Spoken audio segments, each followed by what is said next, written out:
우리 구주 예수 그리스도 탄생을 기뻐하며 여러분 모두에게 성탄의 평강과 위로가 충만하시기를 축복합니다.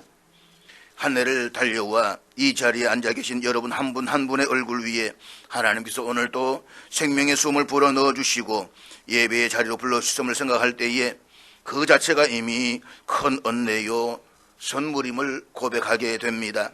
성탄절이 되면 거리에는 화려한 불빛이 켜지고 사람들 입가에는 기쁨이라는 말이 오르내립니다. 캐럴이 흐르고 선물과 인사가 오가며 세상은 잠시나마 환해 보입니다. 그러나 사랑하는 여러분, 조금만 우리의 마음을 들여다보면 이 환한 조명 아래에 가려진 수많은 눈물과 한숨, 말로 다 하지 못한 사연들이 있음을 우리는 알고 있습니다. 올 한 해를 살아오며 각자의 자리에서 감당해야만 했던 무거운 짐들, 쉽게 꺼내지 못한 아픔들, 그리고 마음 깊은 곳에 쌓여온 피로가 오늘 이 예배의 자리에까지 함께 와 있지는 않습니까? 불안한 경제 속에서 앞날을 걱정했던 가정들이 있고 관계 갈등 속에서 마음이 무너진 이들도 있으며 교회를 사랑하지만 교회 현실 앞에서 낙심한 성도들도 있습니다. 신앙을 가지고 싶었지만 마음만큼 쉽지 않았던 한 해를 보낸 분들도 계실 것입니다.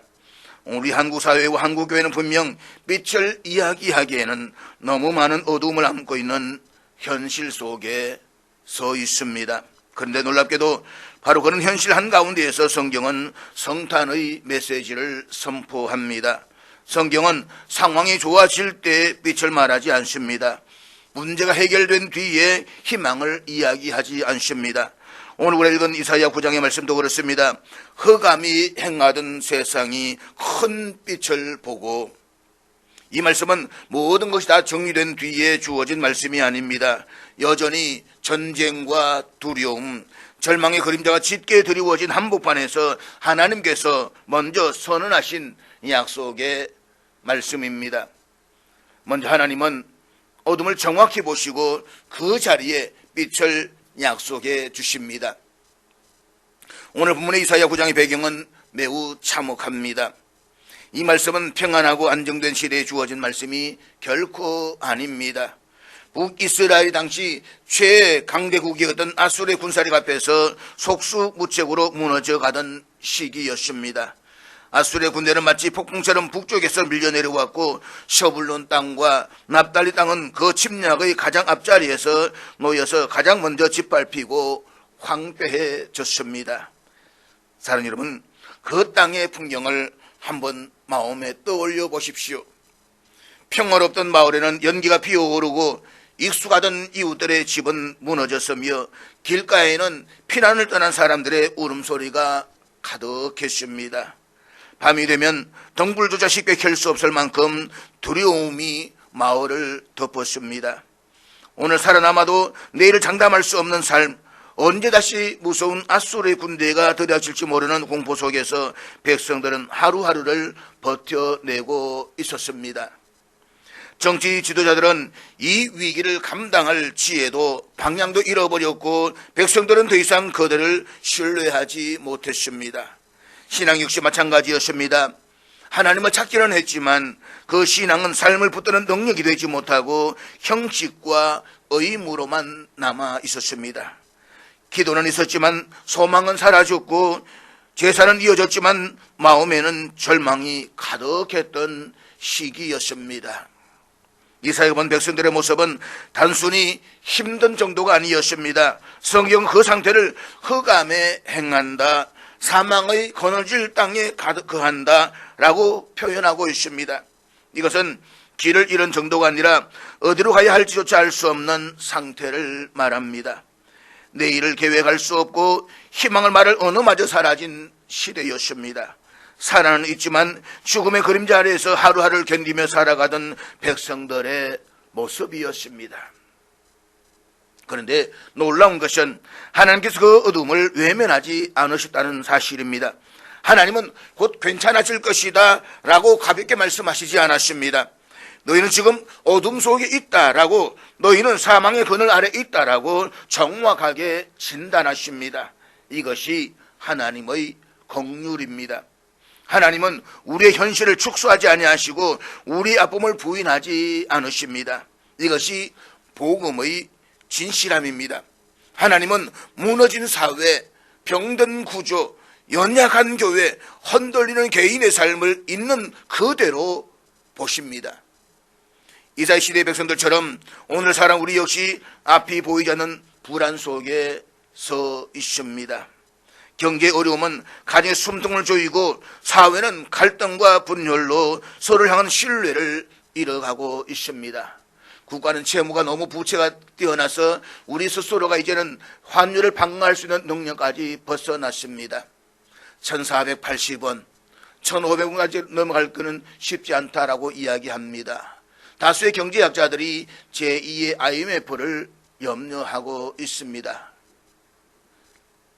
그런 가운데서 교회는 세상으로부터 신뢰를 잃었다는 비판 앞에서 고개를 들지 못하고 성도들 역시 믿음으로 살고 싶지만 현실의 무기 앞에서 지쳐 있는 것이 우리의 모습입니다.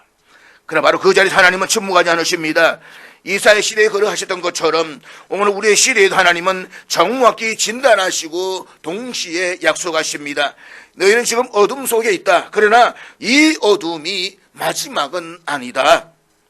하나님은 절망의 한복판에서 말씀하십니다. 그들에게 큰 빛이 비칠 것이다.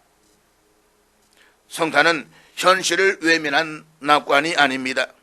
성탄은 문제를 덮어두는 종교적 위로가 아닙니다. 성탄은 가장 어두운 현실 속에서 하나님께서 진히 들어오시다는 선언이며 무너진 역사와 상처 입은 삶의 자리에서 시작된 하나님의 구원의 역사입니다. 그래서 성탄의 빛은 멀리 있는 이상이 아니라 지금 이 시대 바로 우리 현실 한복판을 비추는 하나님의 은혜의 빛인 것입니다. 둘째로 이 빛은 인간이 만들어낸 희망이 아니라 참빛이신 하나님 자신입니다. 여기서 우리는 왜 이사야의 예언에 요한복음 1장 9절의 말씀을 함께 들어야 하는지를 생각해 보아야만 합니다. 이사야는 장차 임할 빛을 약속해 보았지만 요한은 그 빛이 이미 역사 속에 오셨다라고 청문하고 있습니다. 이사야가 큰 빛을 바라보며 기다렸지만 요한은 그 빛을 직접 보고 듣고 만진 정인으로서 선언합니다. 참빛 곧 세상에 와서 각 사람에게 비치는 빛이 있었나니. 요한복음이 기록될 당시의 상황 역시 결코 밝지 않았습니다. 이 복음서가 기록된 1세기 말 유대 사회는 깊은 상처와 혼란 속에 놓여 있었습니다.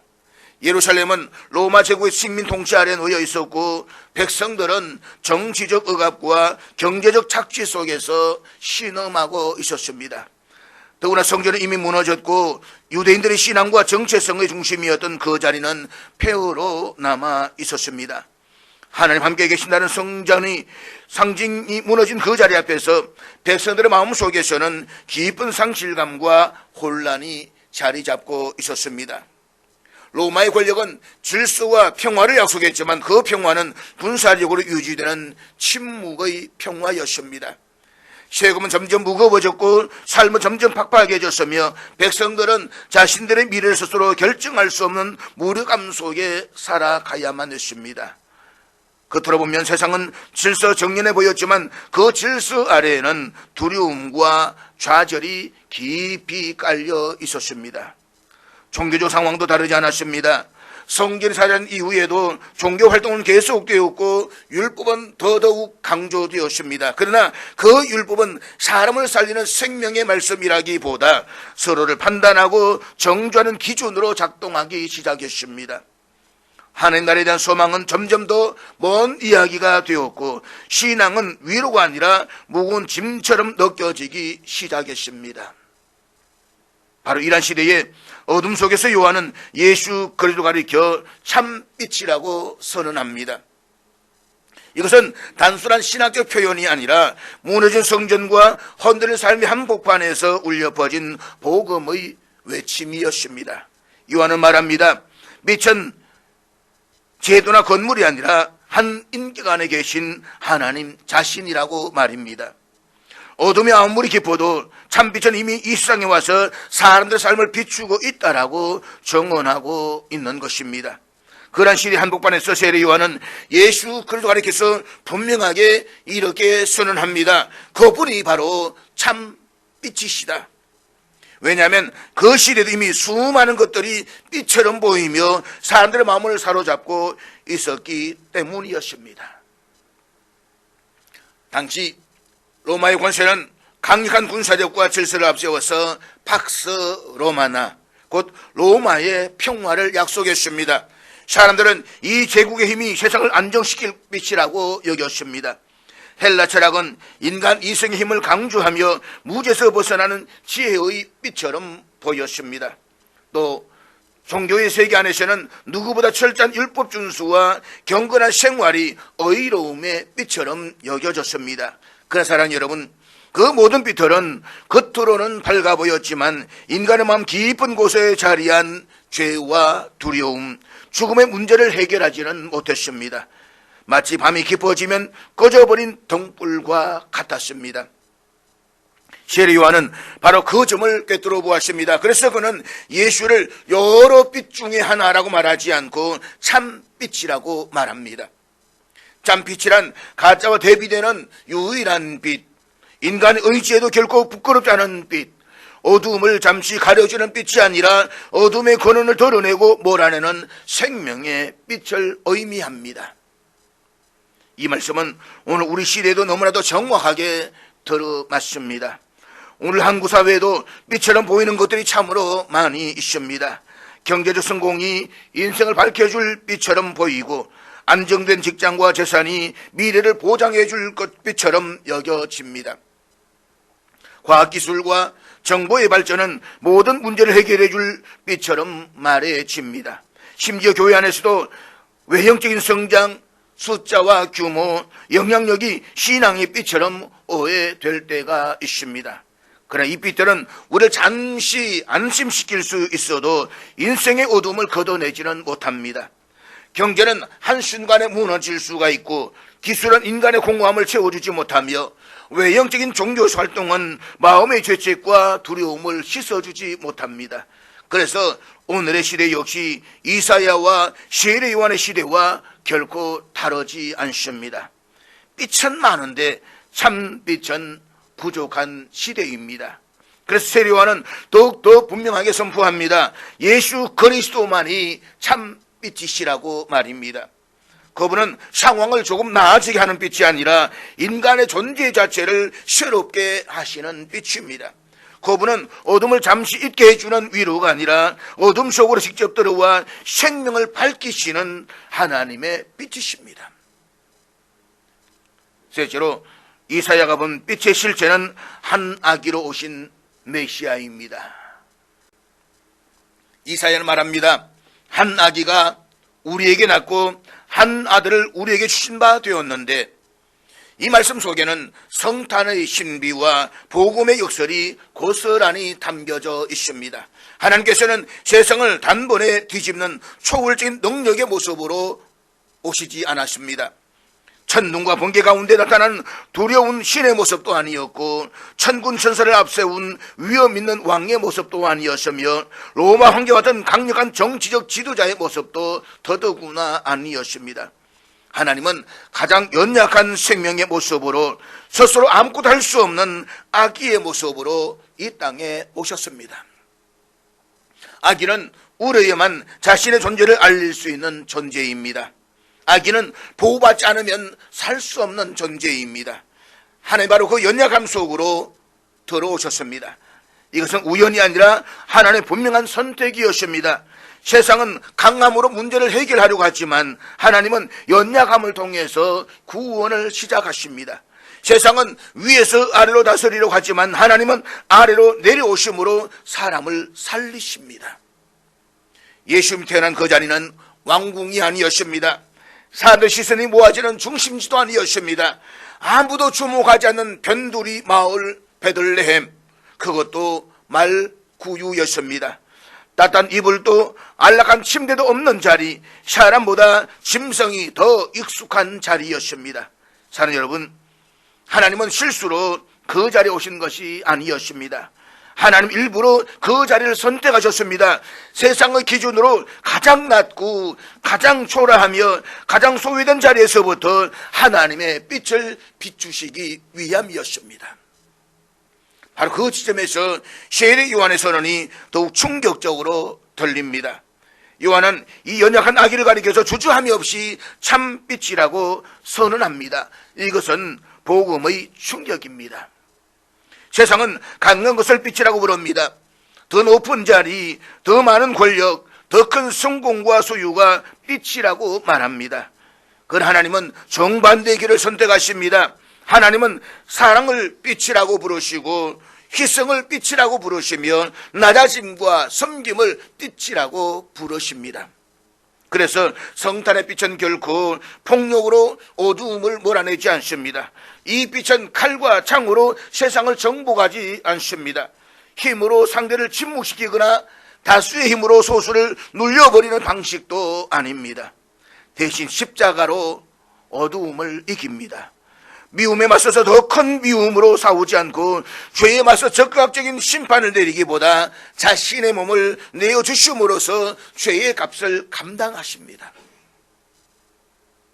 이 모습은 오늘 살아가는 한국 사회와도 너무나도 대조적입니다. 오늘 우리 사회는 힘으로 문제를 해결하는 유혹 앞에 자주 직면하게 됩니다. 말이 다르면 적이 되고 생각이 다르면 배척의 대상이 되며 서로를 이기기 위해서 더 큰 목소리와 더 강한 언어를 사용합니다. 마치 상대를 죽이지 않으면 내가 살 수 없는 것처럼 치열한 싸움과 분노 속에 갇혀 있습니다. 정치도 사회도 심지어 교회 안에서도 갈등을 해결하기보다는 상대를 눌려서 이기려는 방식이 익숙해져 버렸습니다. 경쟁자 라는 말은, 라이벌이라는 말은 라틴어로 리발리스라는 말입니다. 리발리스라는 말은 한 우물에서 같은 물을 마시는 사람들이라는 말입니다. 우리가 한 우물에 내가 누군가가 실어가지고 거기에 독약을 타지는 못합니다. 왜냐하면 그 독약을 타면 내가 죽기 때문입니다. 함께 같이 물을 마시면서 함께 살면서 서로 발전을 위해서 경쟁하는 사람, 그것이 경쟁자인데 우리는 끝까지 죽여야만 합니다. 제가 살아있으면 안 됩니다. 죽이기 위해서 끊임없이 모임을 만들고 파당을 만들고 끊임없이 분쟁하는 것, 그것이 오늘 우리 사회가 직면해 있는 위기인 것입니다. 그러나 성탄의 빛은 전혀 다른 길을 우리에게 보여줍니다. 하나님은 세상을 구원하시기 위해서 힘을 과시하지 아니하셨고 다수를 동원해서 반대자를 제거하지도 않으셨습니다. 오히려 가장 약한 모습으로 오셔서 가장 아픈 자리에 서시고 가장 큰 상처를 대신 짊어지셨습니다. 십자가는 패배처럼 보였지만 그 자리에서 하나님은 미움의 악순환을 끊으셨고 죄와 죽음의 권세를 무너뜨리셨습니다. 사랑하는 여러분, 오늘 교회 역시 이 빛의 방식을 다시 배워야만 합니다. 교회가 세상보다 더 거친 언어를 사용하고 세상보다 더 날카로운 기준으로 사람을 재단한다면 우리는 참빛을 비추는 공동체가 아니라 또 하나의 어둠이 되고 말 것입니다. 교회 와서 빛을 발견하고 위로를 받아야 되는데 오히려 교회가 상처와 아픔의 자리가 되고 말 것입니다. 성탄의 빛은 교회가 강해지는 방식이 아니라 교회가 낮아지는 방식으로 드러납니다. 교회가 이기는 방식이 아니라 교회가 사랑으로 견디는 방식으로 정언합니다. 연약해 보이지만 그 사랑은 어떤 어둠도 이길 수 있는 능력입니다. 이것이 성탄의 빛이 가진 결정적인 차이이며 오늘의 한국 사회와 교회가 다시 붙들어야 할 참빛의 방식입니다. 넷째로, 참빛은 개인의 마음뿐 아니라 삶의 구조를 변화시키는 빛입니다. 이사야는 빛의 결과를 이렇게 노래합니다. 무거운 멍에와 어깨의 채찍을 꺾으셨다. 이 말씀은 결코 추상적이거나 시적인 표현에 머무르지 않습니다. 이것은 이사야 시대를 살아가던 이스라엘 백성들이 매일같이 온몸으로 겪어야만 했던 삶의 현실을 그대로 담아낸 말입니다. 당시 백성들에게 멍에란 단순한 상징이 아니라 실제 삶을 짓누르는 무게였습니다. 아수르 제국 지배 아래에서 백성들은 과중한 세금과 곡물에 시달려야 했고 땀 흘려 일해도 그 열매를 온전히 누릴 수가 없었습니다. 농부는 수확의 기쁨보다 약탈의 두려움을 먼저 떠올려야 했고 부모는 자녀의 미래를 꿈꾸기보다 내일을 무사히 넘길 수 있을는지를 걱정해야만 했습니다. 이것이 그들이 지고 살았던 무거운 멍에였습니다. 어깨의 채찍 또한 마찬가지였습니다. 이것은 단순한 말이 아니라 실제 억압과 폭력, 불의한 통치 구조를 가리킵니다. 말 한마디 잘못하면 처벌을 받았고 권력 앞에서는 항변할 수가 없었으며 약한 자의 눈물은 누구도 덜어주지 않는 시대였습니다. 이스라엘 백성들은 억누른 채 침묵하는 삶에 익숙해져 가고 있었습니다. 사랑하는 여러분, 오늘 한국 사회를 살아가는 성도들 역시 각자의 멍에를 지고 살아가고 있습니다. 끝이 보이지 않는 경제적 부담, 치열한 경쟁 속에서 밀려나지 않기 위해서 견뎌야 하는 압박, 가정과 일터에서 동시에 짊어지지 않은 책임의 무게가 우리의 어깨를 짓누르고 있습니다. 성실하게 살아도 미래가 보이지 않는 현실 앞에서 많은 성도들이 깊은 무력감을 느끼고 있습니다. 또한 오늘의 어깨의 채찍은 눈에 보이는 폭력만이 아닙니다. 비교와 평가, 성과 중심의 사회 구조, 실패를 용납하지 않는 문화가 우리의 마음과 영혼을 끊임없이 채찍질합니다. 교회 안에서도 믿음을 살고자 애쓰지만 신앙의 열매가 보이지 않을 때에 스스로를 정죄하며 지쳐가는 성도들이 있습니다. 말없이 견디며 살아가는 수많은 성도들의 삶이 바로 오늘의 멍에요, 오늘의 채찍입니다. 그러나 사랑하는 여러분, 이 사회는 바로 그러한 현실 가운데서 선언합니다. 참빛이 임하면 그 멍에가 꺾어지고 그 채찍이 부러질 것이다. 이것은 단순한 위로의 말이 아니라 하나님께서 삶의 구조 자체를 새롭게 하시겠다는 구원의 약속입니다. 성탄의 빛은 우리의 짐을 모르는 척하지 않으시고 그 짐을 짓누르던 구조를 향해서 역사하시는 하나님의 능력입니다. 그래서 참빛은 감정적인 위로에 머무르지 않습니다. 눈물을 닦아주는 데 있어서 끝나지 않습니다. 억압을 깨뜨리고 잘못된 질서를 드러내며 새로운 길을 열어줍니다. 빛이 비추이면 감추어졌던 불의가 드러나고 당연하게 여겨졌던 폭력이 질문을 받게 됩니다. 이것이 이사야가 말한 빛의 능력입니다. 요한복음에서도 참빛은 각 사람에게 비춘다라고 말씀합니다. 이것은 매우 급진적인 선언입니다. 이 말은 이 빛은 특정 계층, 특정 민족, 특정 종교 지도랑 지어지는 특권이 아닙니다. 사회적으로 힘이 있는 사람, 종교적으로 성공한 사람들에게만 비추는 빛도 아닙니다. 오히려 이 빛은 가장 낮은 자, 가장 소외된 자, 가장 상처 입은 자에게 먼저 다가가는 빛입니다. 세상이 외면했던 자리, 사람들이 고개를 돌렸던 그 자리에서 참빛은 가장 선명하게 빛이 납니다. 사랑하는 여러분, 그렇다면 교회는 어떤 존재입니까? 또 우리는 어떤 존재가 되어야 하겠습니까? 교회는 이 참빛을 소유한 특권층이 아닙니다. 교회는 빛을 움켜쥐고 자신을 드러내는 공동체가 아닙니다. 교회는 이 빛에 먼저 비추임을 받은 사람들, 그리고 그 빛이 얼마나 필요한지 몸으로 아는 정인들의 공동체입니다. 그래서 교회가 빛을 말하면서 여전히 어둠 속에 머문다면 그것은 복음의 모순이 되는 것입니다. 교회가 빛을 선포하면서 불의에 침묵하고 약자의 아픔을 외면한다라고 한다면 우리의 참빛을 가리키는 것이 아니라 가리고 있는 셈이 되는 것입니다. 참빛은 교회를 통해서 세상으로 흘러가야만 합니다. 교회는 빛의 근원이 아니라 통로입니다. 빛을 자랑하는 곳이 아니라 빛이 비치도록 자리를 내어주는 공동체입니다. 이것이 이사야가 노래한 빛의 결과이며 요한이 정언한 참빛 앞에서 오늘의 교회가 다시 붙들어야 할 사명입니다. 그러므로 참빛 앞에서 우리는 반드시 결단해야만 합니다. 요한복음은 이렇게 정언합니다. 빛이 어둠에 빛이 돼 어둠이 깨닫지 못하더라. 이 말씀은 단순히 사람들이 몰라서 예수를 알아지 못했다는 뜻이 아닙니다. 이것은 참빛인 예수 그리스도께서 분명히 이 땅에 오셨음에도 불구하고 사람들이 의도적으로 그 빛을 외면하고 거부에 따른 비극적인 현실을 드러내는 말씀입니다. 예수님 이 땅에 오셨을 때에 사람들의 빛이 없어서 그분을 알아보지 못한 것이 아니었습니다. 오히려 그들은 이미 자신들이 붙들고 있었던 빛들이 있었습니다. 율법과 전통, 종교적 확신과 자기 의로움, 그리고 자신들이 만들어 놓은 신앙의 틀 말입니다. 예수님은 그 모든 위에 서서 그것들이 참빛이 아님을 드러내셨습니다. 바로 그 지점에서 갈등이 시작되었습니다. 예수님이 거부당하신 이유는 그분이 어두움이었기 때문이 아니라 그분이 너무 밝은 빛이었기 때문이었습니다. 예수님 말씀과 삶은 사람들의 숨겨진 위선을 드러냈고 종교 지도자들의 권위를 흔들어 놓았으며 익숙한 신앙의 질서를 무너뜨렸습니다. 그래서 사람들은 빛을 받아들이기보다 빛을 꺼버리려고 했습니다. 이것이 세례 요한이 말하는 어두움이 깨닫지 못하더라 라는 참된 의미입니다. 세례 요한에 이어서 이렇게 말합니다. 자기 땅에 오매 자기 백성이 영접하지 아니하였으나,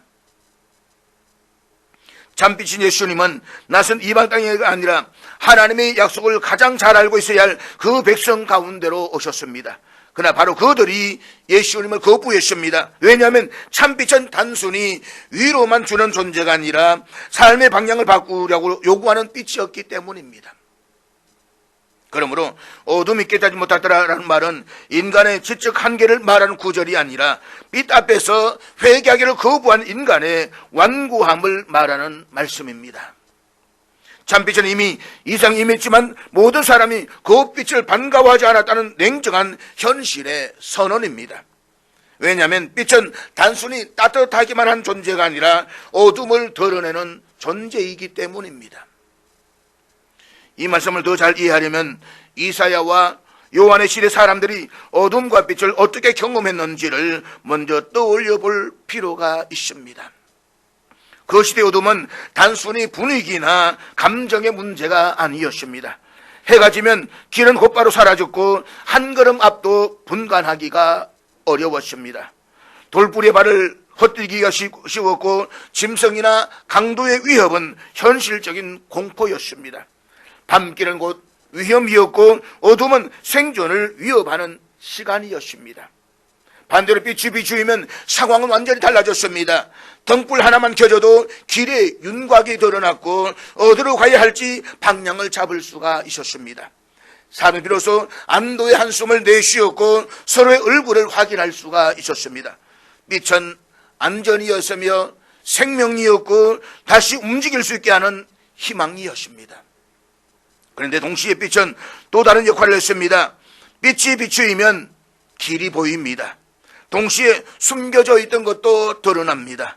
먼지 쌓인 자리, 정리지 않은 구석, 우리가 애써 외면했던 모습들이 빛 앞에서는 그대로 다 노출됩니다.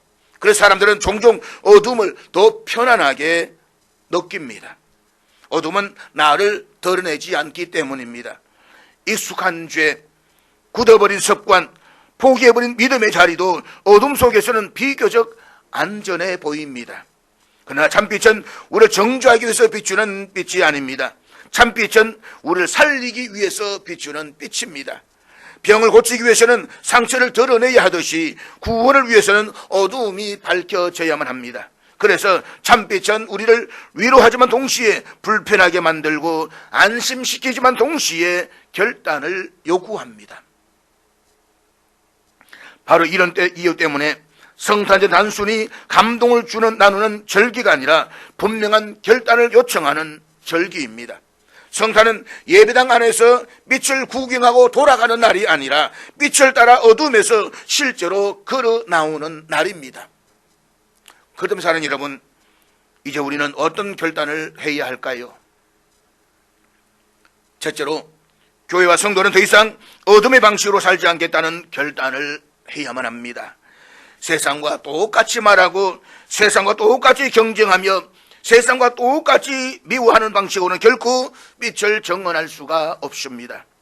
성탄의 빛을 따른다는 것은 손해를 보더라도 진실을 택하고 침묵이 편해 보여도 사랑을 말하며 미움이 쉬워 보여도 용서를 선택하는 결단입니다.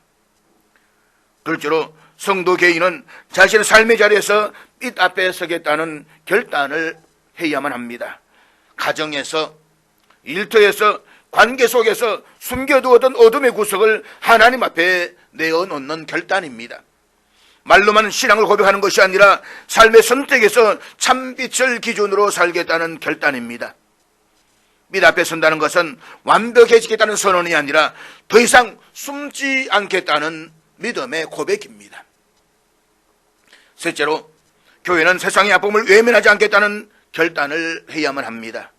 참빛은 가장 낮은 자리로 비추는 빛입니다. 그러므로 교회가 빛을 따른다면 약자의 곁으로, 상처 입은 이들의 자리로, 외면당한 현장으로 나아가지 않을 수가 없습니다. 교회는 안전한 울타리 안에서만 빛을 이야기하는 공동체가 아니라 어둠 한복판으로 빛을 들고 들어가는 공동체가 되어야만 합니다. 이 결단은 결코 쉽지 않습니다. 그러나 성탄의 빛은 우리에게 쉬운 길을 약속하지 않습니다. 대신 참된 길을 약속하십니다. 성탄은 하늘을 마무리하는 따뜻한 행사로 끝나지 않아야만 합니다. 성탄은 우리의 삶의 방향을 다시 정렬하는 거룩한 전환점이 되어야만 합니다. 이것이 참빛 앞에서 오늘 교회와 성도들에게 요구되는 성탄의 결단입니다. 교회 역시 마찬가지입니다. 교회가 참빛 앞에 서기를 거부한다면 교회는 세상과 다를 바가 없는 또 하나의 어두움이 되고 말 것입니다. 그것이 중세 천년에 교회가 행했던 악행이었습니다. 그러나 교회가 다시 참빛을 따르기로 결단할 때에 비록 완전하지는 않더라도 세상은 교회를 통해서 희미하게나마 하나님의 빛을 보게 될 것입니다. 이것이 세례 요한이 정언한 참빛 앞에서 오늘 우리에게 요청되는 성탄의 결단입니다. 사랑하는 여러분, 이사야는 어둠이 사라졌다고 말하지 않습니다. 그런 현실을 외면하지 않았습니다. 여전히 어둠은 존재하고 밤은 길며 백성들의 삶은 쉽지 않다는 것을 알고 있었습니다. 그러나 이사야는 분명히 선포합니다. 그 어둠 한가운데에 큰 빛이 비쳤다라고 말입니다. 세례요한은 그 빛의 이름을 더 분명하게 밝힙니다. 그 빛은 바로 예수 그리스도 참빛이십니다. 오늘 살아가는 한국 사회 역시 긴 밤을 지나고 있습니다. 불안한 경제 속에서 하루하루를 버텨내야 하는 가정들이 있고 갈등과 분열 속에서 서로를 신뢰하지 못하는 사회가 있으며 교회마저 세상의 빛이 아니라 비판의 대상이 되고 있는 현실이 있습니다. 많은 성도들이 묵묵히 자신의 자리에서 신앙을 지키려고 애쓰지만 그 말이 너무 길게 느껴져서 낙심하는 분들도 계실 것입니다. 그러나 성탄의 복음은 이렇게 말합니다. 밤이 깊을수록 빛은 더 분명해진다라고 말입니다. 교회 성도는 이 시대를 향해서 더 큰 목소리로 외치기보다 더 분명한 빛으로 살아가야 할 사명을 부여받습니다. 힘으로 이기는 세상 속에서 사랑으로 버티는 공동체, 편을 가르고 적을 만드는 문화 속에서 화해와 용서를 선택하는 공동체, 자기 이익을 앞세우며 구조 속에서 기꺼이 손해를 감수하며 약자의 곁에 서는 공동체로 서야만 합니다. 이것이 오늘 한국 사회를 향한 교회와 성도가 결단해야 할 사명입니다.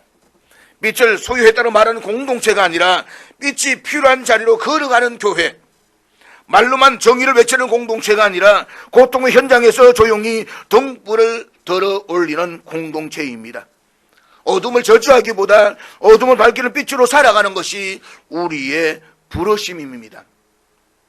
이 성탄절 우리 할 수 있는 가장 위대한 고백은 이것입니다. 어둠은 여전히 있지만 나는 참빛을 따르겠습니다.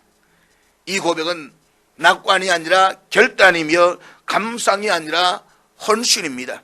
이 고백이 우리의 가정과 우리의 교회 그리고 이 사회 한복판에서 살아 움직이는 신앙의 정인이 되기를 주의 이름으로 축복합니다.